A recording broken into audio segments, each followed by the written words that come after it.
أشهد أن لا إله إلا الله وحده لا شريك له إله الأولين والآخرين وقيوم السماوات والأرضين وأشهد أن محمدا عبده ورسوله سيد الأنبياء والمرسلين وإمام المتقين وخير المعلمين والمربيين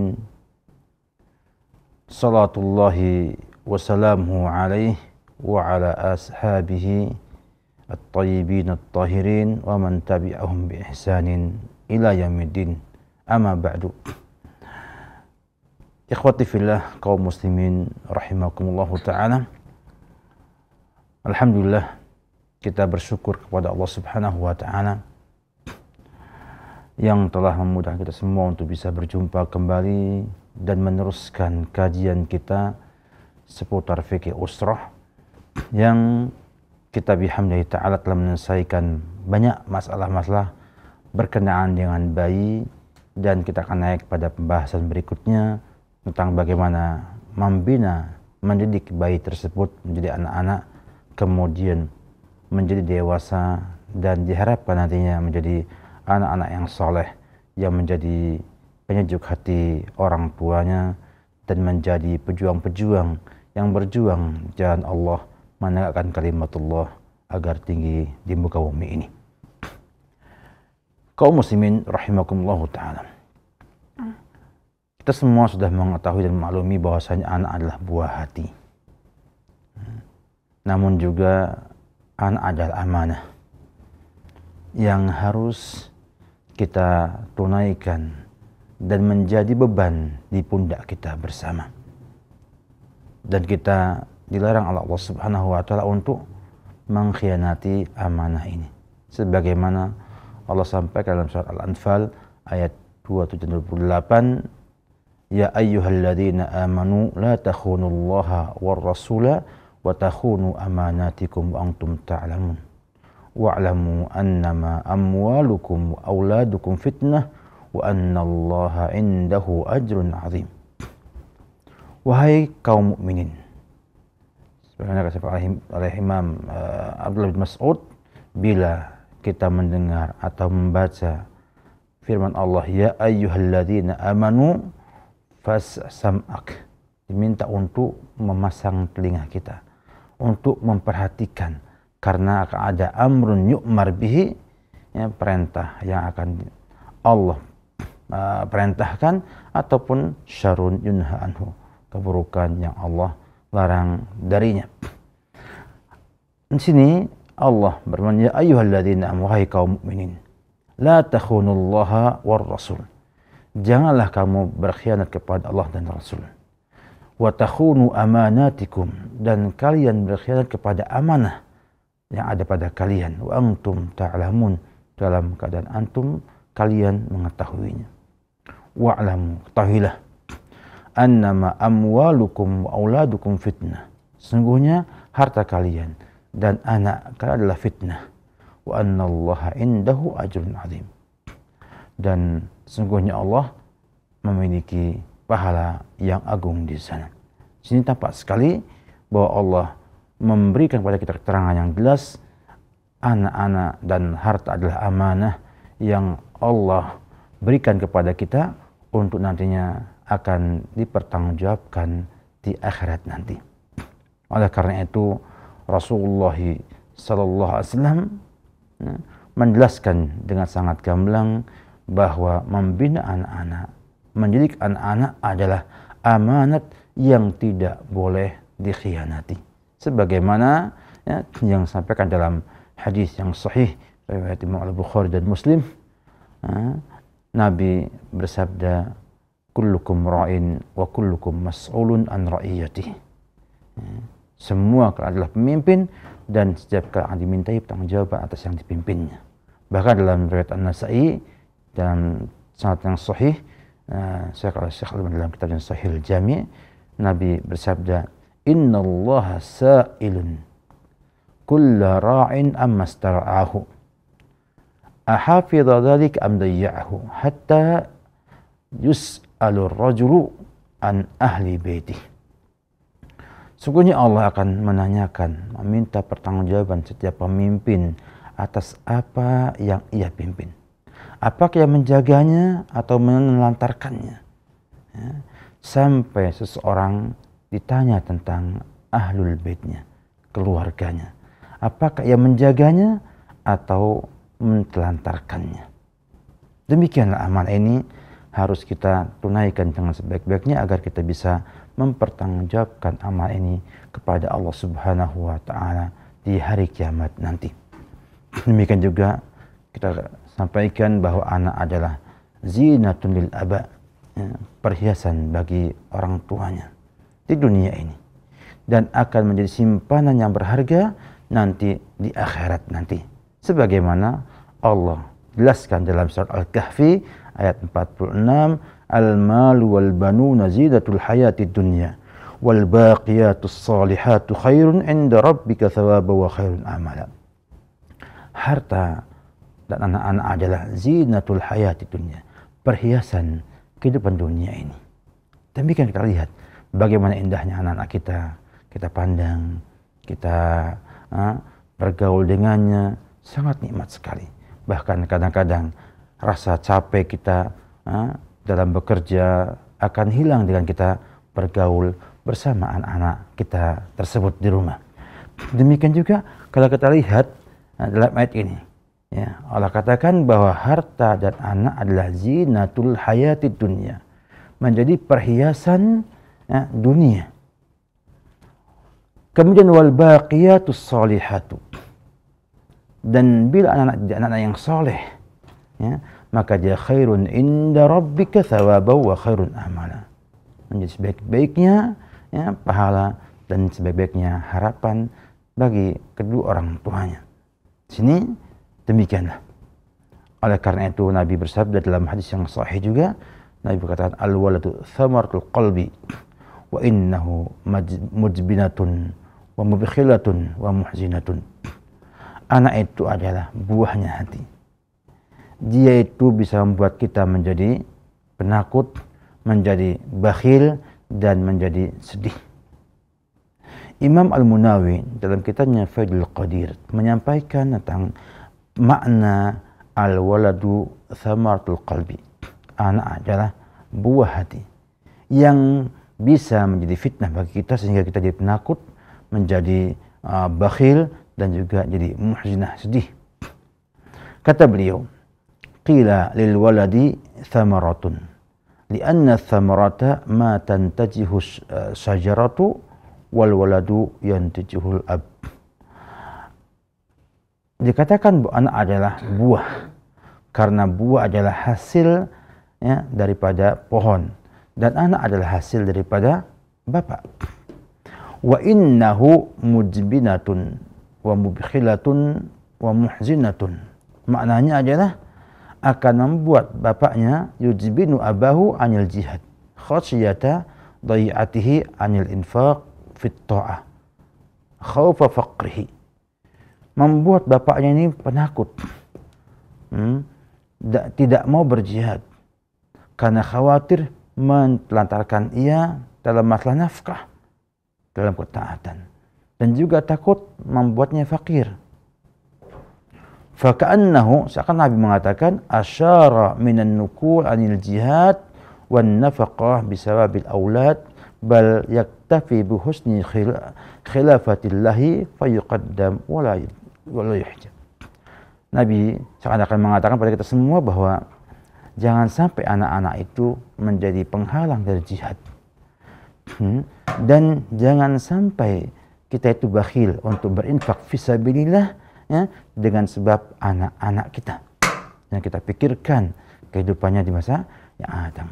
Maka kata beliau cukuplah ya dengan bagusnya penyerahan kepada Allah Subhanahu wa taala sebagai penerus kita ya, yang dia akan didahulukan dan tidak dibesarkan. Artinya bahwa kita dengan anak kita harus tidak melampaui batas sehingga akhirnya kita jadi orang yang takut untuk berjihad fisabilillah, kita takut untuk berinfak fisabilillah hanya karena memikirkan nasib anak itu nanti di kemudian hari. Sehingga kita berusaha menabung untuk anak kita di masa depan, sampai kita pun menjadi orang yang bakhil yang tidak mau berinfak fisabilillah. Demikian yang kita lihat bagaimana Nabi sampaikan bahwa memang anak itulah zinatul hayatid dunya, ya, karena memang membuat kita terlena sehingga kita takut kehilangannya. Kita juga takut kalau membuat ia akhirnya fakir, tidak punya masa depan yang bagus dan cerah, ya. Padahal sesungguhnya Allah Subhanahu wa Ta'ala lah zat yang akan membimbing mereka kepada takdirnya yang telah ditetapkan Allah di Lauhil Mahfuz. Demikianlah anak juga menjadi dzukhran fil akhirah, simpanan di akhirat nanti. Karena bapak atau ibunya, orang tuanya, bila bagus dalam membinanya, dalam merawatnya, ya, dan menjadi anak-anak yang saleh dengan izin Allah Subhanahu wa Ta'ala, maka kesalehan itu adalah benih yang ada, ya, untuk kedua orang tuanya, yang terus akan menumbuhkan pahala, menumbuhkan doa-doa yang saleh, doa-doa yang baik untuk orang tua anak tersebut. Karena Nabi pernah bersabda, "Idza mata al-insanu inqata 'amaluhu illa min thalath." Manusia bila meninggal dunia maka akan terputus kecuali dari 3 perkara. Pertama, sedekah jariyah, sedekah jariyah, wakaf dan lain sebagainya, ya. Au ilmun yuntafa bihi, atau ilmu yang bermanfaat, dan au waladun salihun yad'u lahu, anak yang soleh yang mendoakannya. Saya menunjukkan dalam hadis riwayat Muslim ini menjelaskan dengan sangat gamblang, sangat jelas sekali bahwa anak-anak kita bisa menjadi bekal, ya, yang sangat berharga di akhirat nanti, ya, karena kesolehan mereka. Tentunya ini membutuhkan adanya pembinaan pendidikan agar mereka tumbuh menjadi anak yang soleh, yang nanti semangat beribadah kepada Allah dan siap untuk menjadi pemimpin dunia yang membawa umat Islam kepada peribadatan hanya kepada Allah Subhanahu wa Ta'ala. Demikian juga anak-anak ini merupakan cermin bagi akhlak dan juga perilaku orang tuanya, ya, pada umumnya, ya, pada umumnya. Karena anak-anak ini, ya, akan terpengaruh oleh orang tuanya, sebagaimana dijelaskan dalam hadis yang sahih riwayat Imam Al-Bukhari dan Muslim. Nabi bersabda, kullu mauludin yuladu alal fitrah, semua anak itu dilahirkan dalam keadaan fitrah. Lalu apa yang mempengaruhinya? Fa'abawahu, kedua orang tuanya lah, ya, yang akan membuat yuhawidanihi, yang membuat dia menjadi orang Yahudi, au yunassiranihi, membuat ia menjadi orang Nasrani, au yumajjisanihi, atau menjadi Majusi. Sehingga pengaruh kedua orang tua di sini sangat jelas sekali dan sangat banyak sekali terhadap anak tersebut. Sehingga, ya, anak itu adalah cermin orang tuanya pada banyak keadaan, ya, pada ghalibul ahwal, ya. Namun bukan berarti bahwa anaknya kalau buruk orang tuanya buruk, tidak mesti, tapi kebanyakan menjadi cermin, contoh, ataupun menjadi tampilan bagi orang tuanya dalam bersikap. Karena tetap kita katakan anak sangat berpengaruh dan terpengaruh oleh keadaan di sekitarnya, khususnya adalah rumah tangga dan juga kedua orang tuanya. Oleh karena itu, ya, ada beberapa hal yang kita ingin sampaikan, ya, yang kita akan coba insyaallah ta'ala membahasnya setiap hari Sabtu.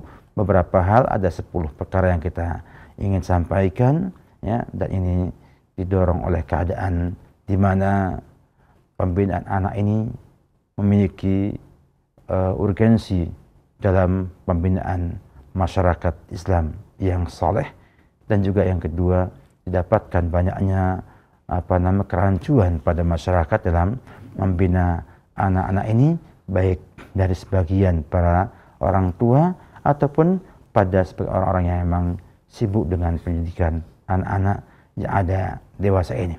Sehingga kita wajib untuk menjelaskan kepada hadirin sekalian dan juga sama-sama belajar kembali bagaimana Islam mengatur konsep ini. Ada 10 yang kita akan bahas insyaallah pada perjumpaan berikutnya, ya. Pertama, tentang pengaruh kesalahan kedua orang tua terhadap pendidikan anak.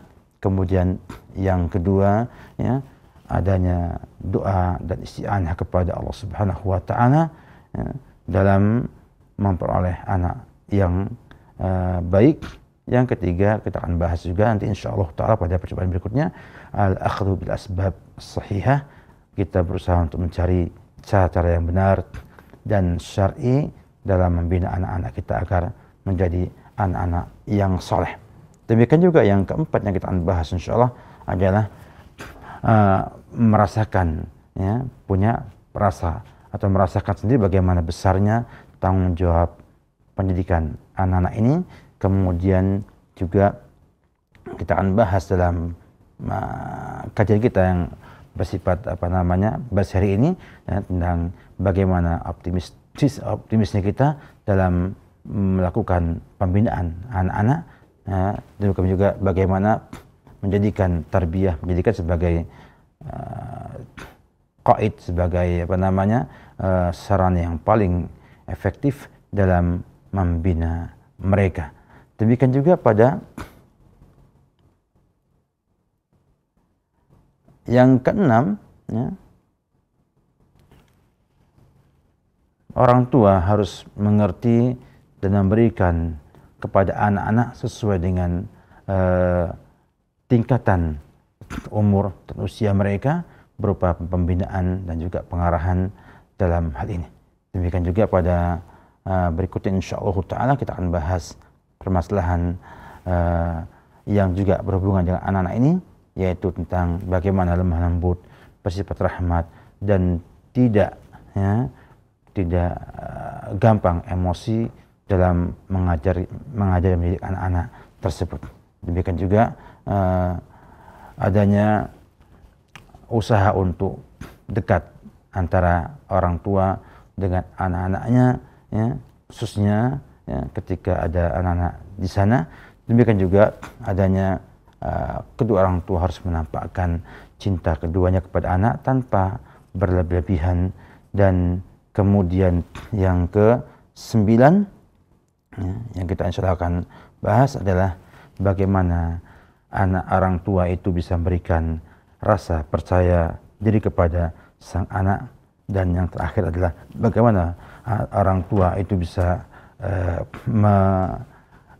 mengajak bergaul anak itu dengan baik dan menyuruh mereka untuk bergaul dengan anak-anak lainnya dan tanpa harus membuatnya itu terpisah jauh daripada lingkungan yang ada di sekitarnya. Ini ada 10 yang kita akan bahas insyaallah dalam 10 pertemuan di kajian kita insyaallah taala, berkenaan dengan bagaimana kita memiliki kemampuan untuk membentuk anak kita menjadi anak yang soleh dengan izin Allah Subhanahu wa taala. Kita insyaallah bersambung pada pekan berikutnya dengan 10 poin yang disampaikan agar kita semua mampu untuk bisa meraih yang terbaik untuk anak-anak kita.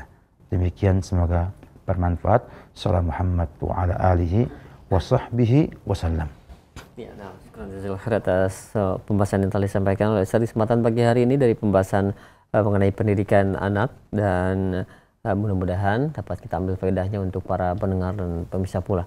Dan selanjutnya kami buka sesi interaktif, sesi soal jawab. Bagi Anda yang ingin bertanya langsung, silahkan Anda bisa menghubungi kami di layanan telepon di 021 823 6543 untuk bertanya perihal pembahasan kita di kesempatan pagi hari ini.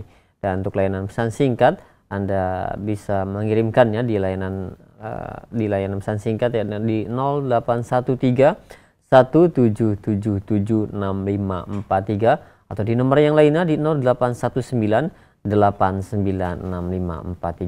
Baik, kesempatan pertama kami berikan di layanan telepon. Silahkan bagi Anda yang ingin bertanya langsung. Ya, halo. Halo.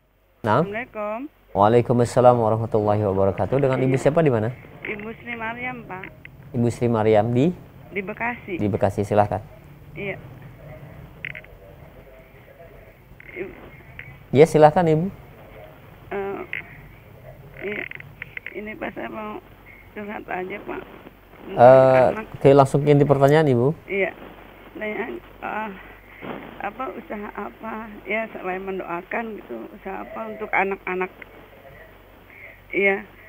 Usaha apa orang tua untuk menyempurnakan akhlak anak yang saat ini sedang. Anak Ibu usia berapa? Umur 16 tahun, Pak. Laki-laki, perempuan? Laki-laki. Laki-laki. Iya. Jadi dia tuh keras gitu, Pak. Baik. Iya. Sehingga sama orang tua tuh sampai berani gitu, Pak. Iya. Saya mohon penjelasannya, Pak. Iya. Baik, insya Allah ya, nanti mudah-mudahan Ustadz bisa memberikan penjelasan kepada Ibu Sri ya. Iya. Terima kasih, Pak. Sama-sama Ibu. Ya, baik. Warahmatullahi wabarakatuh. Waalaikumsalam warahmatullahi wabarakatuh. Terima kasih kepada Ibu atas pertanyaannya, dan memang demikianlah banyak di antara kita yang juga sama seperti Ibu yang mendapatkan remaja-remaja kita di mana-mana ya, bahkan ini pun menjadi musibah nasional ya, musibah nasional ya, tentang kenakalan dan kerasnya anak-anak kita remaja yang memang disebabkan karena tidak adanya pembinaan yang baik sejak dini.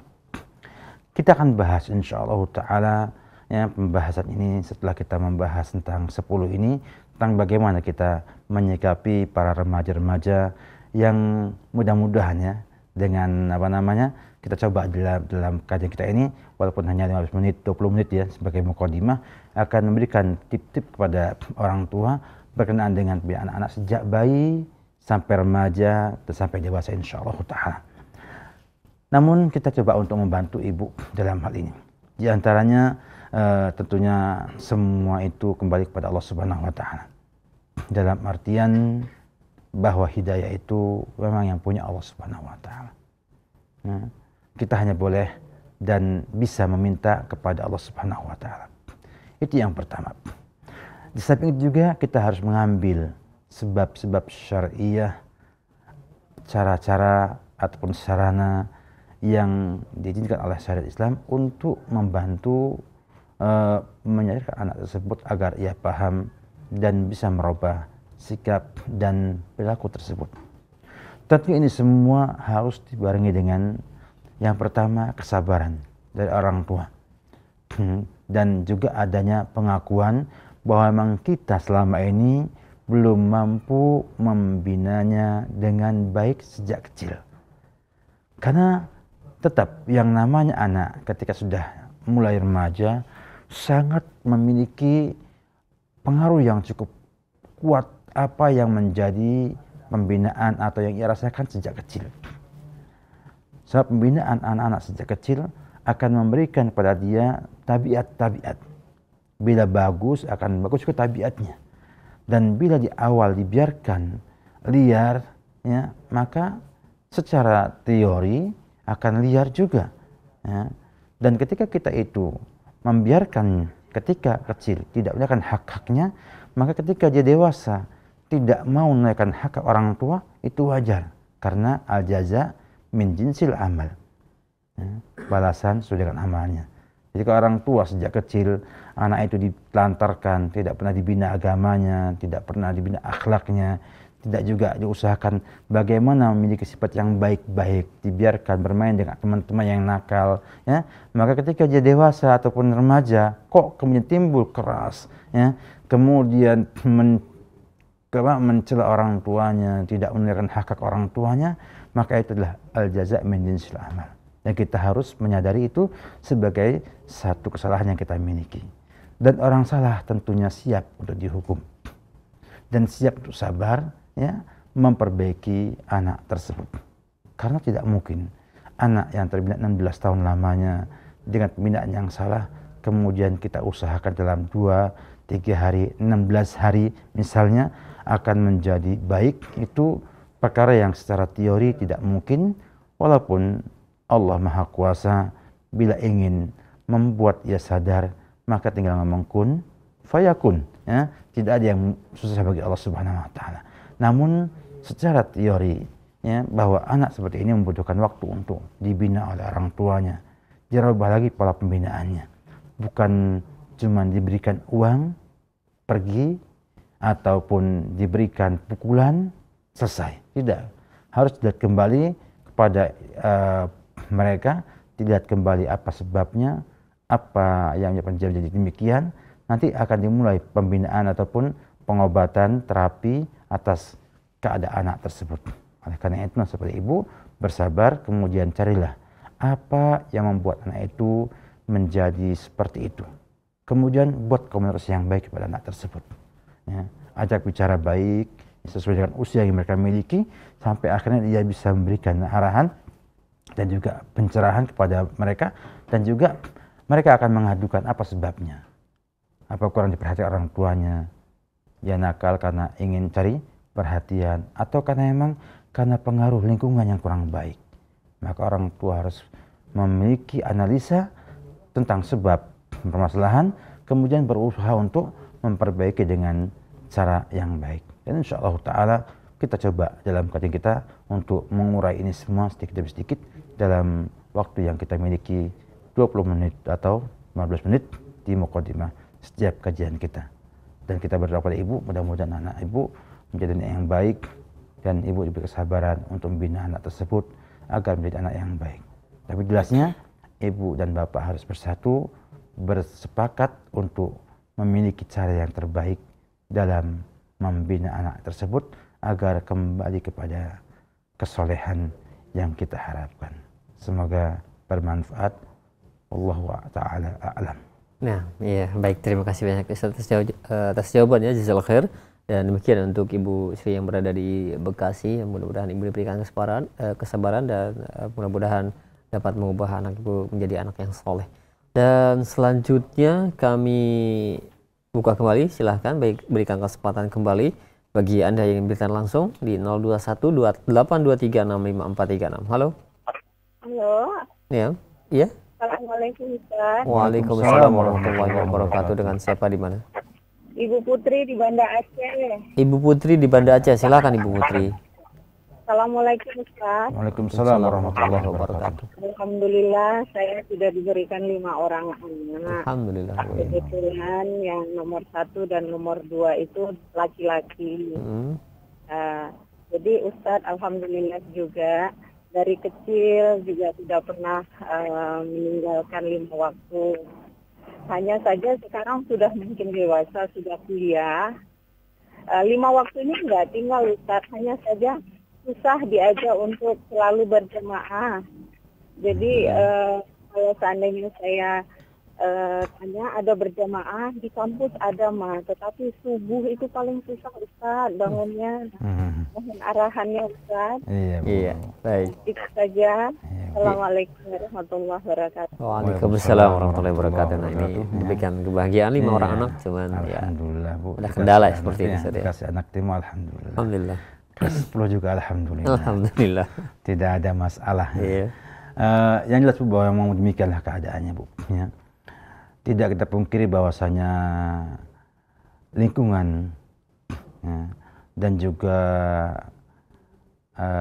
media ataupun sarana yang ada di zaman sekarang ini memang mengajak anak muda untuk bermalas-malasan. Dalam artian hampir semuanya memanjakan mereka, baik dengan teleponnya, dengan smartphone-nya, ya, dengan keadaan kamarnya dan semuanya, sehingga anak-anak yang tidak terbina dengan baik dan tidak terjaga akan mudah untuk menjadi malas beribadah kepada Allah Subhanahu dengan maksimal. Dan nikmat yang cukup besar sebetulnya anak ibu masih belum meninggalkan sholat 5 waktu, merupakan sesuatu yang indah ya. Anak-anak zaman sekarang masih perhatian dengan sholat di waktunya. Hanya kekurangannya adalah meninggalkan berjamaah. Maka ibu coba sampai kepada beliau, kepada anak-anak ibu, bagaimana opini dan pengetahuan anak ibu terhadap kewajiban berjamaah tersebut. Jangan-jangan karena anak ibu tidak mengerti dan tidak menyadari akan besarnya manfaat dan juga besarnya kewajiban untuk berjamaah tersebut. Kemudian yang kedua, lihat kembali pemahaman agama yang ada. Apakah anak ibu sudah memiliki pemahaman yang baik terhadap Allah Subhanahu wa Ta'ala, sehingga tumbuh di hatinya cinta kepada Allah, rindu kepada Allah, dan juga mengagungkan Allah Subhanahu wa Ta'ala, sehingga juga mengerti bahwa Allah perintahkan ia untuk berjamaah. Yang berikutnya juga tanya pemahaman tentang sholat berjamaah. Jangan-jangan ia hanya menganggap sebagai perkara yang boleh-boleh saja, bukan sunnah, bukan juga wajib. Sehingga karena boleh-boleh saja, mau nggak mau ia akan memudah-mudahkan urusan tersebut. Kalaupun jamaatan itu sunnah hukumnya, sunnah versi dia, apakah sunnah itu ingin dilaksanakan, ataukah sunnah itu hanya menambah keutamaan saja. Artinya tidak mempengaruhi imannya, tidak mempengaruhi juga akhlak dan juga budi pekertinya. Ini semua harus diurai kembali dan dijelaskan kepada mereka bahwa sholat itu wajib berjamaah di masjid untuk 5 waktu bagi kaum laki-laki. Dan disampaikan juga bagaimana pentingnya berjamaah tersebut bagi iman dia, bagi hubungannya dengan kaum muslim yang lainnya. Sehingga dengan demikian nanti ketika diajak untuk berjamaah, diingatkan untuk berjamaah, akan terangkat hatinya, akan tersentuh hatinya untuk kemudian kangen dan rindu untuk mendapatkan masjid. Bahkan sekarang sudah banyak orang yang subhanallah cinta dengan berjamaah ini, sehingga kalau tidak berjamaah ke masjid kayak nggak lengkap sholatnya. Merasakan nikmatnya berjamaah di masjid dalam 5 waktu. Nah, bila anak sudah sampai demikian keadaannya, bisa menikmati berjamaah di masjid, insyaallah ta'ala ya, akan mudah bagi dia untuk sholat berjamaah, karena ia mengatakan dalam hatinya bahwa ia wajib berjamaah dan ia harus melakukan Allah Subhanahu wa Ta'ala. Demikian juga orang tua usaha untuk menjaganya dan terus menyampaikan hal ini. Nah, sholat berjamaah di masjid ya. Subuh kalau perlu ditelepon, dibangunkan dari Aceh ya, misalnya Jawa, misalnya kuliah atau dari kota, ibu ada di desa, tinggal ditelepon jam-jam menjelang subuh, dibangunkan dengan telepon. Alhamdulillah harga pulsa juga tidak mahal-mahal banget. Tidak Dan seperti dulu ya. Iya, nah, seperti dulu susah kita ngubungi orang lain. Gunakan alat ini sebagai alat komunikasi yang baik. Bangunkan, telepon menjelang subuh, telepon anak tersebut, nak bangun, ingat dengan Allah, ingat dengan sholat subuh berjamaah di masjid. Saya yakin sentuhan dan teguh orang tua ini sangat diharapkan oleh anak tersebut dan bisa menjadi penyejuk hatinya bila ia bisa kemudian bangkit semangatnya untuk beribadah kepada Allah Subhanahu wa Ta'ala. Jadi insya Allah ya, harta yang keluar untuk mengingat anak sholat subuh ditambah juga dengan usaha ibu untuk menghubungi mereka setiap subuh, mudah-mudahan bisa menjadi sebab menyambungnya hubungan ibu dengan anak-anak, dan akan tumbuh jadi anak-anak pengagungan pada ibu, sehingga menganggap ibu-ibu adalah orang yang berjasa pada mereka dan sangat perhatian pada mereka, sehingga ibu bisa menjadi tokoh dalam hatinya yang ia kagumi sepanjang hidupnya di nanti. Demikian, semoga bermanfaat. Salam Muhammad wa ala alihi wasallam. Iya, nah, syukran jazakallahu khairan atas jawaban Ustaz. Demikian untuk ibu yang berada di Banda Aceh. Dan selanjutnya yang ketiga, kami masih berikan kesempatan, silakan di layanan telepon ya di 0218236543. Halo. Assalamualaikum. Waalaikumsalam warahmatullahi wabarakatuh. Iya. Dengan siapa, di mana? Dari Aisyah di Sidomulyo. Iya, silakan. Iya, assalamualaikum Bapak. Waalaikumsalam warahmatullahi wabarakatuh. saya mau bertanya tapi lain tema. Ya, silakan. Ya, ini apa? Saudara saya kan pinjam uang. Terus ternyata uang itu setelah saya transfer uangnya, ternyata uang itu digunakan untuk persiapan perceraian. Tapi saya tidak tahu jika uang itu untuk persiapan perceraian. Dan sampai sekarang sudah 15 hari ini beliau tidak menghubungi saya lagi. Jadi perceraian itu sudah terjadi atau belum saya tidak tahu. Apakah saya berdosa meminjamkan uang seperti itu? Tapi saya tidak tahu kalau itu untuk perceraian. Baik, cukup ya. Iya, itu saja. Terima kasih. Wassalamualaikum. Waalaikumsalam warahmatullahi wabarakatuh. Jazakallahu khairan. Saya lihat ada dua perkara yang perlu kita luruskan dalam hal ini. Yang pertama ada opini yang saya lihat cukup kita harus cermati. Perceraian itu tidak mesti perbuatan maksiat ataupun perbuatan zalim. Sebab dalam Islam perceraian pun disyariatkan untuk menyelesaikan masalah yang ada. Sehingga kesan dari pertanyaan ibu tadi, ya, kalau meminjamkan uang kepada orang yang mau bercerai itu seakan-akan mendukung perbuatan yang tidak baik. Ya. Padahal tidak mesti nggak baik. Ya. Kadang perceraian adalah yang paling baik.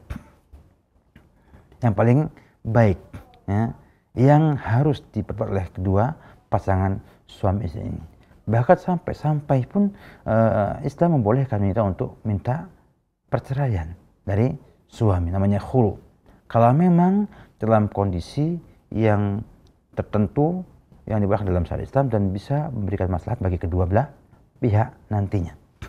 Oleh karena itu perlu dipahami oleh kita semua bahwa perceraian itu bukanlah perkara dosa pada asalnya, tetapi ia adalah solusi untuk menyelesaikan masalah yang ada dalam rumah tangga. Kalau kemudian perceraiannya itu karena kezaliman sang suami, maka berdosa sang suami karena kezalimannya, ya, dan ini adalah kezaliman pribadi yang tidak akan memberikan efek kepada orang lain yang meminjamkan uang tersebut. Nah, sehingga jelas di sini bahwa ibu, ya, jangan takut dulu, ya, jangan punya opini telah berta'awun alal itsmi wal udwan, kerjasama untuk membuat keburukan dan keburukan, namun ingat bahwa ibu, ya, berhusnudzon kepada sang saudara tersebut bahwa ia memang bercerai karena memang tuntutan keadaan untuk menyelamatkan rumah tangga yang berantakan tersebut agar kemudian tidak saling memperkeruh keadaan, memperpanjang masalah sehingga akhirnya tambah besar dosanya.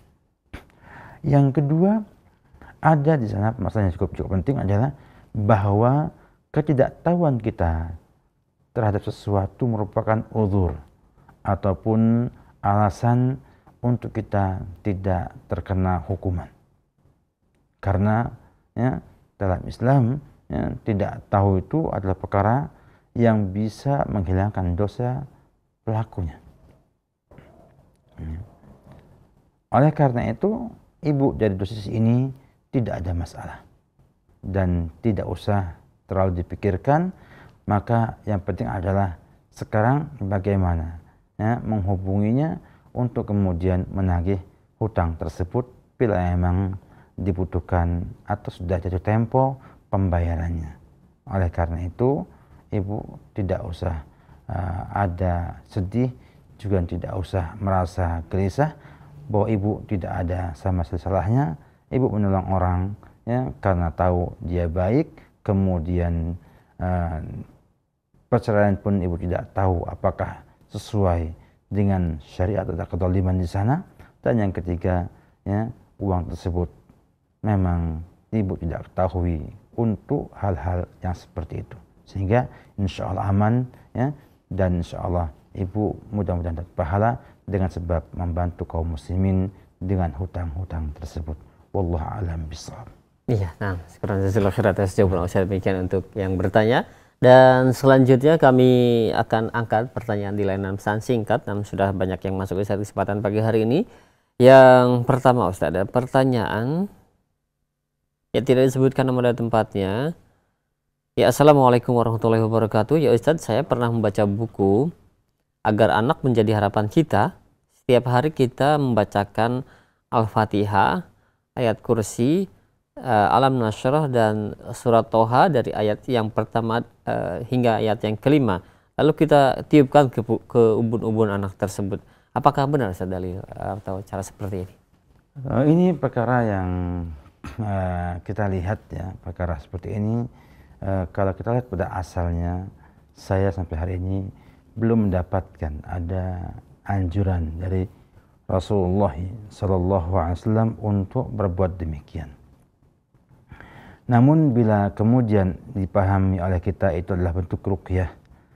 Bentuk ruqyah artinya kita mendoakan untuk anak itu dengan ruqyah, membacakan Al-Fatihah, kemudian ayat kursi, kemudian dan sebagainya, yang dalam rangka untuk memohon kepada Allah perlindungan pada anak tersebut, maka ini pun cukup baik, tapi dengan syarat tidak harus dengan ayat-ayat tersebut, karena Nabi tidak menentukan ayat-ayat tertentu sebagai ruqyah untuk anak agar terjaga dari syaitan dan juga tidak terjaga daripada tindakan yang tidak baik.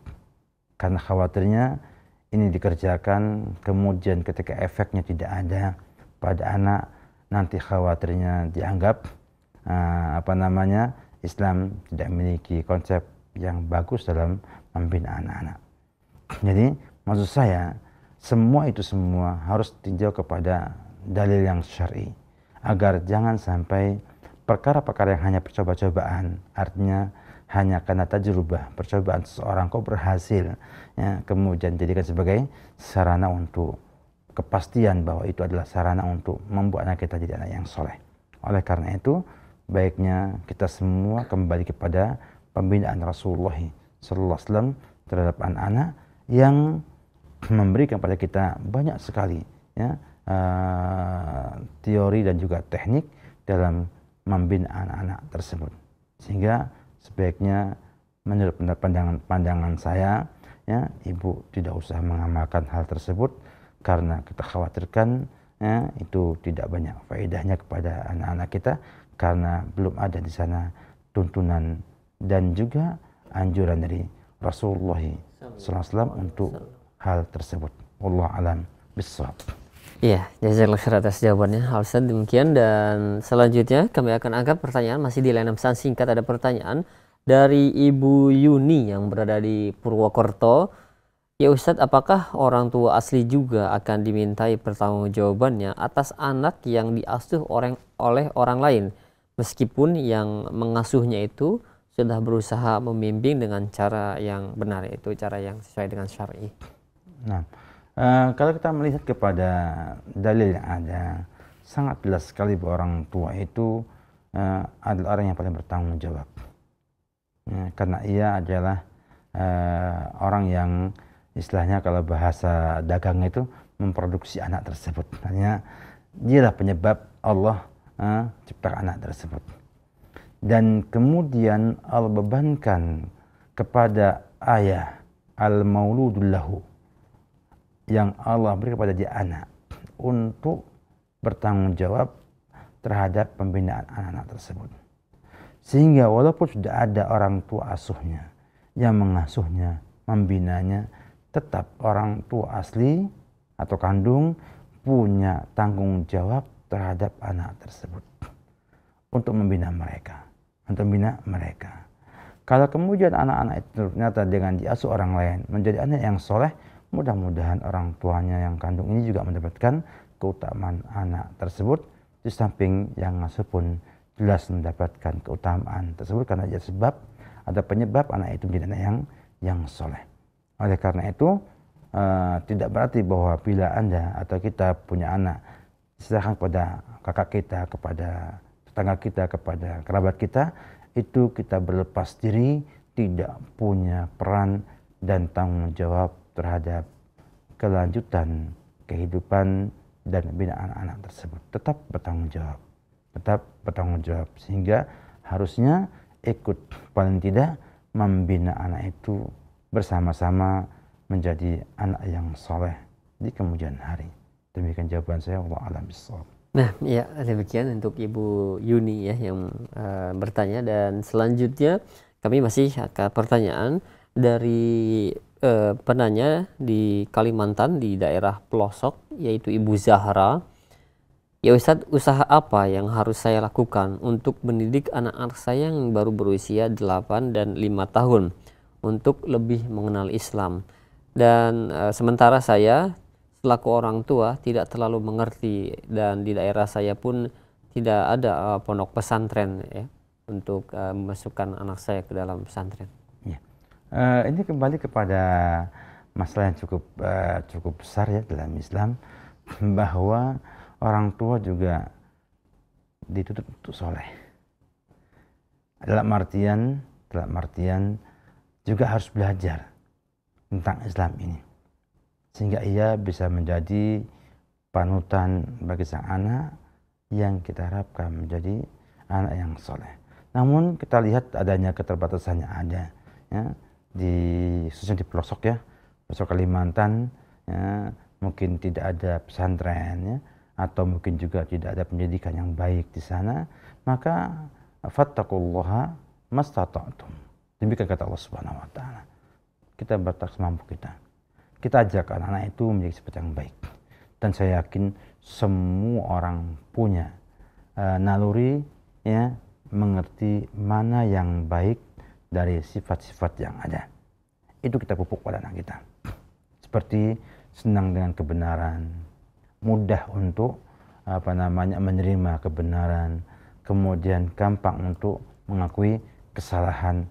Ini merupakan sifat-sifat dasar yang cukup baik yang harus ditanamkan pada anak-anak, sehingga ketika ia nanti satu ketika Allah mudahkan ke pesantren, ia langsung tahu dan langsung mengerti kebenaran dan mau menerima dengan mudahnya, karena memang sifatnya sudah demikian.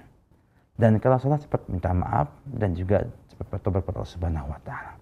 Ini penting sekali untuk ditanamkan pada anak-anak kita. Artinya cinta kebenaran dan berusaha untuk membina mereka agar tidak suka dengan kebatilan. Dan ini ada dalam tabiat manusia, tinggal kita kembangkan dengan baik.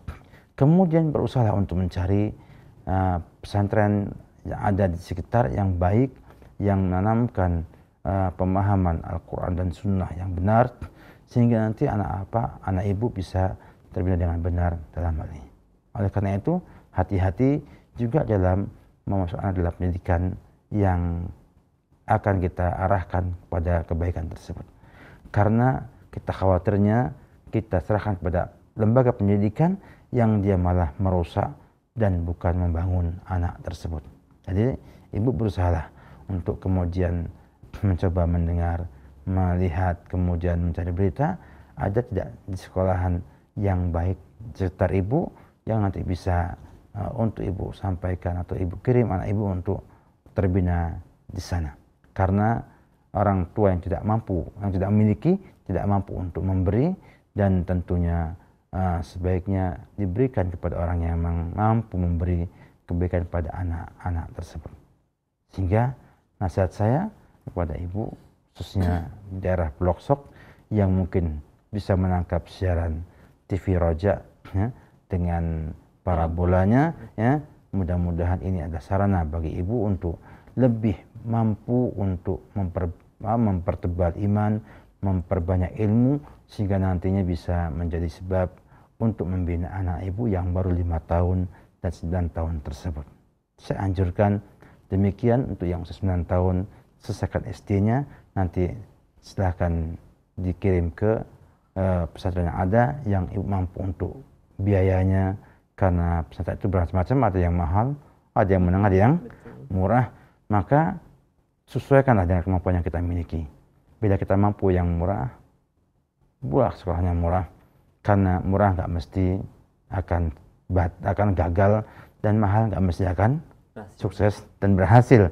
Sehingga yang penting adalah bagaimana ibu terus mengarahkan anak untuk pada kebaikan dan mendoakan anak ibu agar kemudian tetap istiqomah di atas kebaikan dan kesolehan. Ini mungkin nasihat saya kepada ibu, semoga bermanfaat. Iya, nah, hasil atas jawaban saya demikian untuk yang bertanya. Dan selanjutnya kami kembali berikan kesempatan di layanan telepon. Silakan di 021 823 6543. Nah, halo. Halo. Iya. Assalamualaikum warahmatullahi wabarakatuh. Waalaikumsalam warahmatullahi wabarakatuh. Dengan ibu siapa di mana? Dengan Ibu Nur di RT. Silakan Ibu Nur. Ya, Assalamualaikum warahmatullahi wabarakatuh, Ustaz. Waalaikumsalam warahmatullahi wabarakatuh. Assalamualaikum. Waalaikumsalam. Berdosakah kita sebagai orang tua, Ustadz, yang minta tolong dan menyuruh anak yang masih berumur 10 tahun untuk mengantarkan dagangan kita, Ustadz? Sementara jalan yang akan ditempuh anak itu cukup berbahaya, lalu lintas. Apakah ini kita salah, Ustadz? Terima kasih. Assalamualaikum warahmatullahi wabarakatuh. Waalaikumsalam warahmatullahi wabarakatuh. Ya. Iya, alhamdulillah ya Bu Nur ya. Iya. Ini kayaknya sering ya kita dengar sering. Pertanyaannya, dan insya Allah banyak faedah yang kita bisa ambil dari ibu. Semoga Allah memberkahi usia ibu dan juga menambah ilmu ibu tambah banyak lagi. Tentang hal ini, anak yang usia 10 tahun biasanya adalah anak yang sudah memayis, yang sudah mengerti diperintah dan mengerti dilarang, dan mampu menjawab. Ini kata para ulama psikologi juga para ulama yang banyak membidangi tarbiyah di banyak kitab-kitab mereka. Sehingga dengan demikian, bila ia diminta oleh orang tuanya untuk membantu mengantarkan kue atau mengantarkan barang dagangan yang memang ringan dan masih dalam taraf kemampuan ia hanya mengantar kemudian pulang untuk membantu, maka insya Allah tidak berdosa orang tua yang menyuruhnya. Bahkan bisa jadi menjadi sebab ataupun bentuk pendidikan kepada anak untuk bisa berdagang yang benar, mengerti bahwasanya ada di sana upaya mencari rezeki yang halal dengan cara berdagang walaupun hanya mengantar ujian pulang. Tetapi yang masalah adalah ketika kita mempekerjakan mereka, ya, artinya membuat mereka harus menghasilkan uang untuk orang tuanya. Ini yang banyak dilarang dalam undang-undang yang ada di Indonesia ini, karena ia termasuk eksploitasi ya, anak untuk mendapatkan uang kepada orang tuanya. Ini nggak boleh. Seperti misalnya nyuruh anak-anak untuk mengemisnya di jalan-jalan ya, dengan dipakaikan pakaian yang rombeng, kemudian dibuat kulitnya itu menyeramkan dan menyedihkan misalnya. Ini adalah perkara yang tidak diperbolehkan dalam Islam, karena ini belumlah mereka punya kewajiban dan beban yang seperti itu. 10 tahun adalah usia ya, yang dia itu mendekati masa-masa baligh ya, ini insyaallah taala tidak masalah apabila tidak dalam rangka untuk eksploitasi mereka agar mereka kemudian menjadi mesin produksi harta untuk kedua orang tuanya. Kasihan mereka masih butuh bimbingan lebih untuk mereka merasakan bagaimana hidup sebagai anak-anak, kemudian menjadi orang yang dewasa nanti dalam posisi memang terbina dengan baik dalam hal ini. Jadi ini mungkin jawaban saya. Wallahu a'lam bishawab. Ya, mungkin itu kelebihan Ustaz ya. Sudah kecil-kecil mudah disuruh Ustaz ya. Insyaallah. Tergantung kepada pembinaannya, karena kadang-kadang anak kecil pun membantah orang tuanya karena orang tuanya nggak membina aja dengan baik. Jadi kalau anak kemudian masih usaha segitu nurut sama orang tuanya, masya Allah itu merupakan sifat yang baik. Mudah-mudahan ya sampai besar orang tuanya bisa mempertahankannya menjadi besar sehingga ketika sudah dewasa masih mau nurut sama orang tuanya. Nah.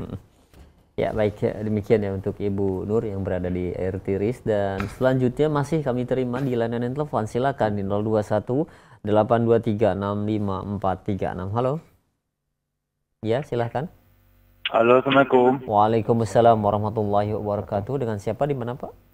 Dengan Pak Zul Pak Zul di mana? di Ciputat. Di Ciputat. Silakan Pak Zul. Ustaz, Iya, Ya. mau nanya Pak Ustaz, silakan silakan. gimana hukumnya kalau anak saya ikut asuransi, Pak? Kurang jelas Pak, terputus tadi.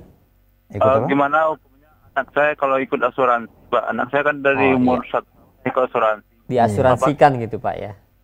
Halo? Iya, Iya. iya. Gimana anak saya hukumnya, Pak? Anak saya kan saya masukin asuransi, Iya, Pak. iya. Iya. Sudah kami bisa tangkap Pak, insyaallah. Ya.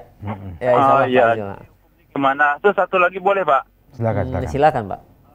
Anak saya kan umur 7 tahun udah masukin pesantren, Pak. Terus kebanyakan orang bilang masukin anak kecil, kata orang kasihan katanya. Gimana itu, Pak? Umur berapa? Umur 7 tahun, Pak. 7 tahun. Iya. Iya, baik. Cukup ya? Iya. Cukup ya. Terima kasih, Iya. Bos. Ya. Sama-sama Assalamualaikum Pak Azul.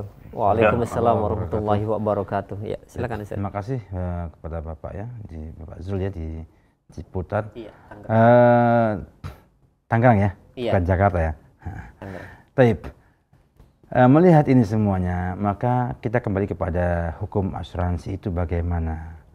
Kita punya MUI dengan DSN dan beberapa lembaga lainnya, baik yang nasional ataupun yang bersifat internasional seperti Majma' Fiqh Islami ya, dan yang lain-lainnya menghukum asuransi konvensional sebagai asuransi yang terlarang karena berisi gharar, kata mereka para ulama di sini.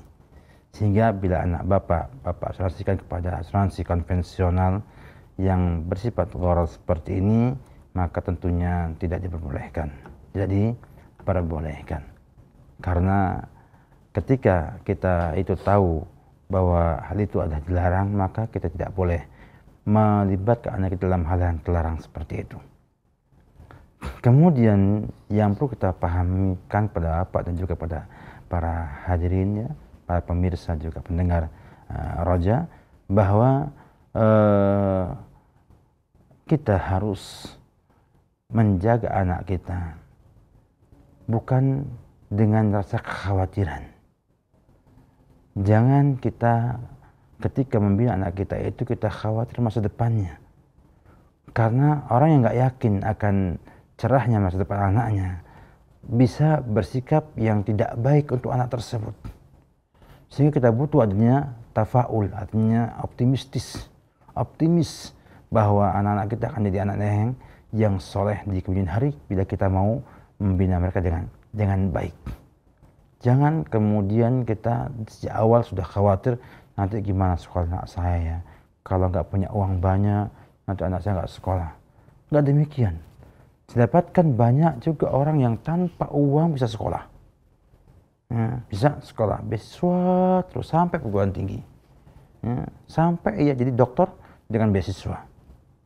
Ya, jadi tidak mesti bahwa anak yang tidak punya simpanan untuk uang di masa depannya itu tidak akan mampu sekolah baik, yang kalau dia punya asuransi jutaan, miliaran bisa akan baik dalam pendidikannya atau masa depannya.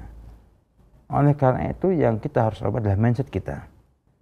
Kita katakan bahwa kita membina mereka, lebih baik kita beri mereka ya, bekal-bekal ya, pengetahuan, keterampilan, ketakwaan, itu lebih berfaedah kepada dia daripada kita memberikan dia asuransi, pendidikan atau yang lainnya. Ya, yang kadang-kadang juga kita tidak tahu penggunaan uang tersebut. Nah, apakah penggunaan uang dia adalah untuk hal-hal yang baik ataukah pada hal yang ribawi? Yang ini juga bermasalah dalam hal ini.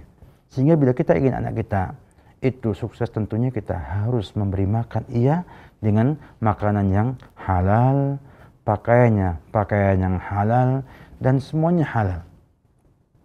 Oleh karena itu Ismail bin Ibrahim bin Mughirah Bardizbah, bapaknya Imam Al-Bukhari,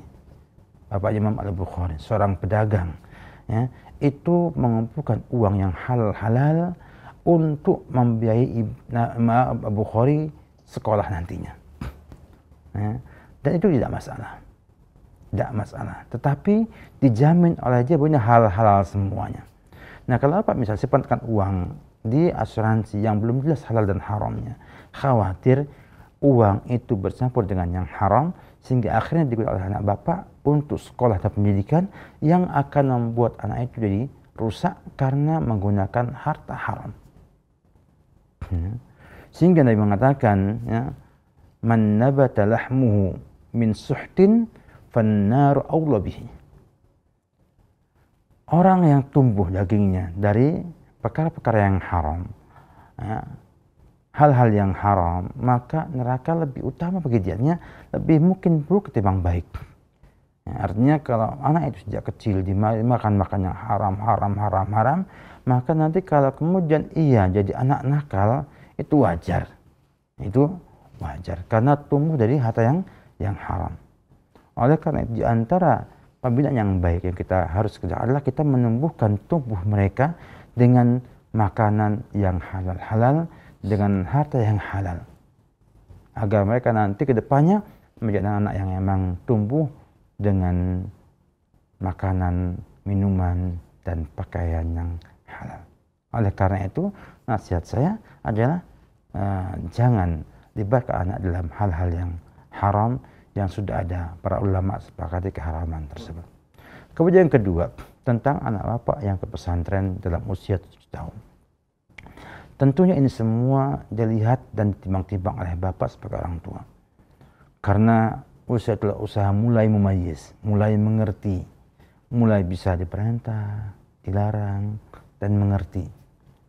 Dan bisa menjawab juga. Di mana usia seperti ini, ya, juga masih sangat butuh bimbingan daripada orang tuanya.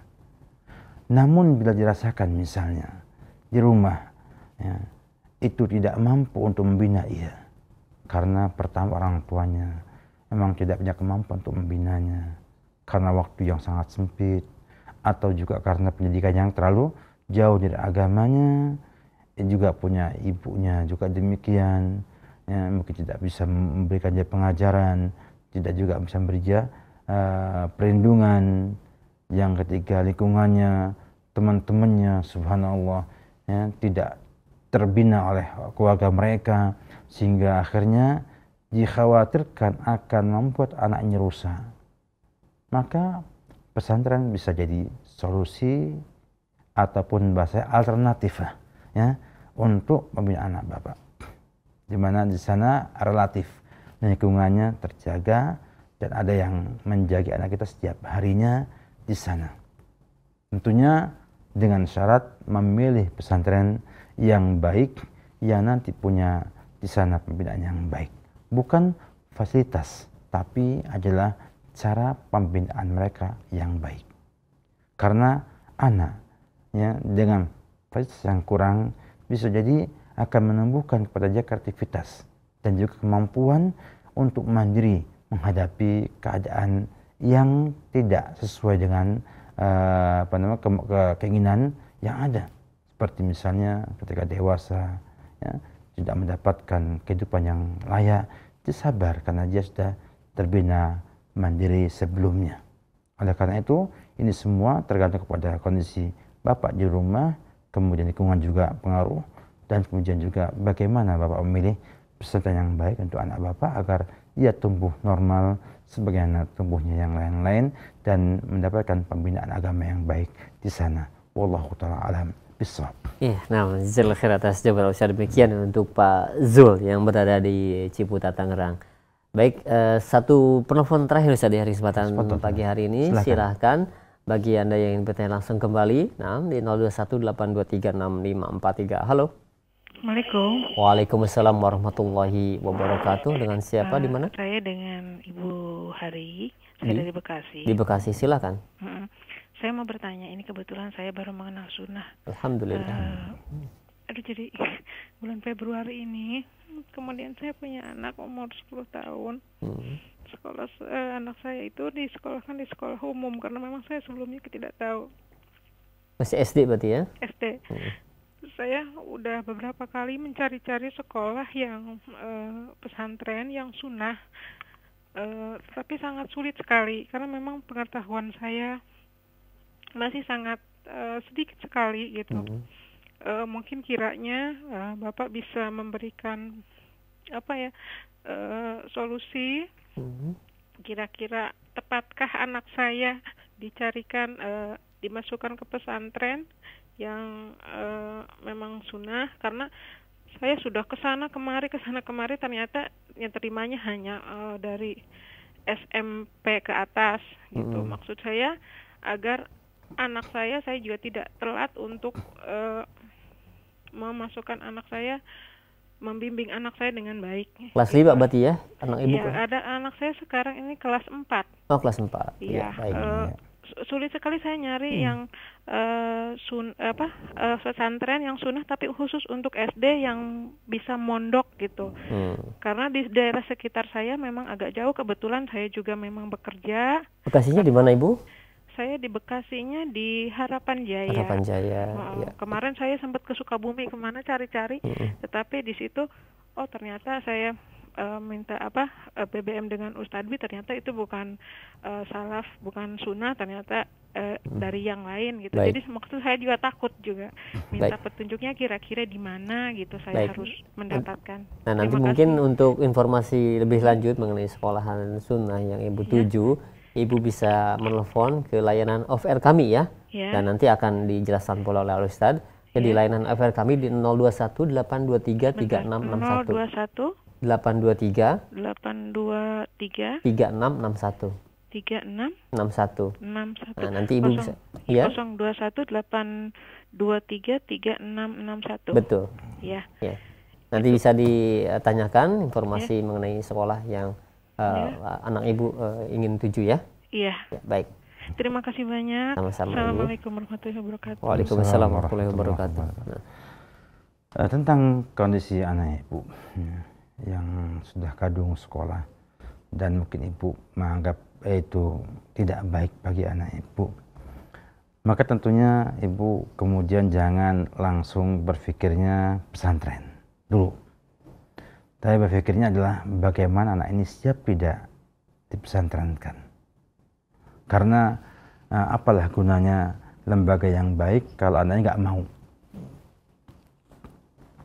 Yang kedua, ada solusi lainnya. Kalau untuk daerah Jabodetabek, banyak sekolah-sekolah Islam yang baik. Ya, paling tidak yang memang mereka punya kemauan dan berusaha untuk mencapai yang baik itu. Nah, Ibu bisa berhubungan dengan teman-teman di Raja Roja, ya, untuk daerah sekitar Ibu, ya. Juga saya dapatkan misalnya ada di Rawalumbu juga ada beberapa SD bagus, ya, yang saya kenal seperti SD Salman, ya, dan juga misalnya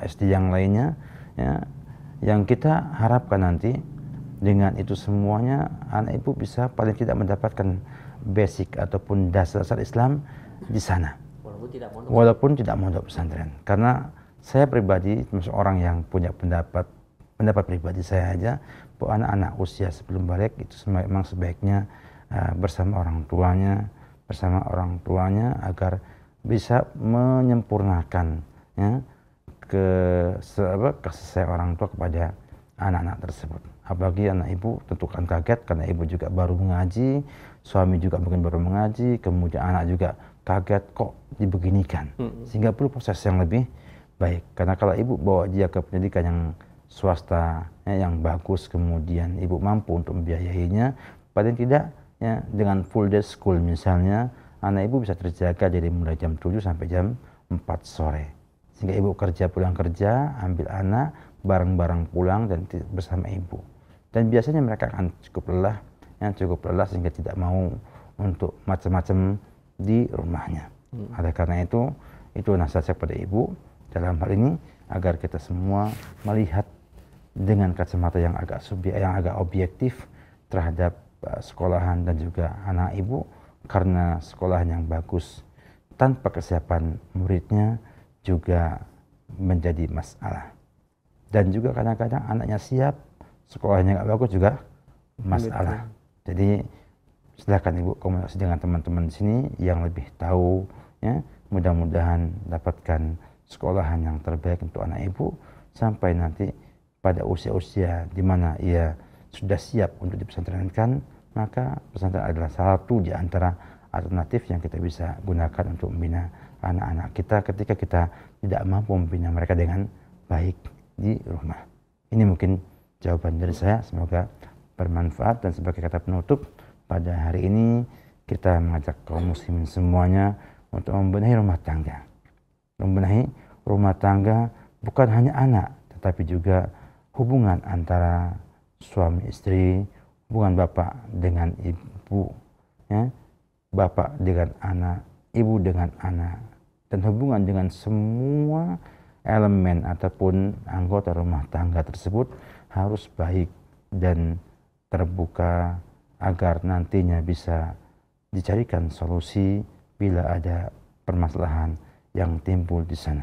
Oleh karena itu, kedekatan dan komunikasi yang baik antara anggota keluarga sangat baik untuk mendidik anak-anak menjadi anak yang soleh insyaallah ta'ala, seperti yang akan kita bahas pada perjumpaan berikutnya insyaallah, satu persatu, ya. Tadi sampaikan ada 10 poin yang kita akan coba untuk bahas, mungkin 10 kali pertemuan, dan nanti kita akan berlanjut dengan yang lainnya, dan mudah-mudahan Allah mudahkan kita bisa sampai membahas bagaimana kita menghadapi para remaja yang sedang masa-masanya labil emosi mereka, dan bagaimana Islam memandang hal itu, dan bagaimana ulama memandang hal itu, supaya kita bisa membina mereka sesuai dengan ajaran Rasulullah Sallallahu Alaihi Wasallam. Inilah kelengkapan Islam dan kelengkapan manhaj salaf yang sekarang masih dipahami oleh kaum muslimin hanya itu saja, padahal kita punya ajaran Nabi demikian sempurna, mencakup semua aspek kehidupan manusia, baik bayi sampai dewasa, rumah tangga ataupun di masyarakat, semuanya ada dalam konsep Islam, ya, yang sempurna, yang jelas, yang sebetulnya kita lihat nanti banyak penelitian dari kalangan orang-orang kafir yang banyak mengambil dan mengadopsi dari ajaran Rasulullah Sallallahu Alaihi Wasallam. Maka kita harus bangga dengan ajaran Rasulullah dan berusaha untuk kembali pada ajaran Rasulullah agar kita bisa bahagia di dunia dan akhirat insyaallah taala. Wassallallahu Muhammad wa ala alihi wa sahbihi wasallam. Terakhir saya ucapkan jazakumullah khair kepada teman-teman di Roja, demikian juga kepada para hadirin, para pemirsa, pendengar yang ikut dalam acara kita ini, baik sebagai penanya ataupun sebagai pendengar. Mudah-mudahan kita semua ditambahkan ilmunya oleh Allah Subhanahu wa taala dan bisa mengamalkan apa yang kita miliki untuk menjadi bentuk aplikasi yang benar daripada ajaran Rasulullah Sallallahu Alaihi Wasallam. Dan kita tutup, ya, dengan akhir da'wana alhamdulillahi rabbil alamin.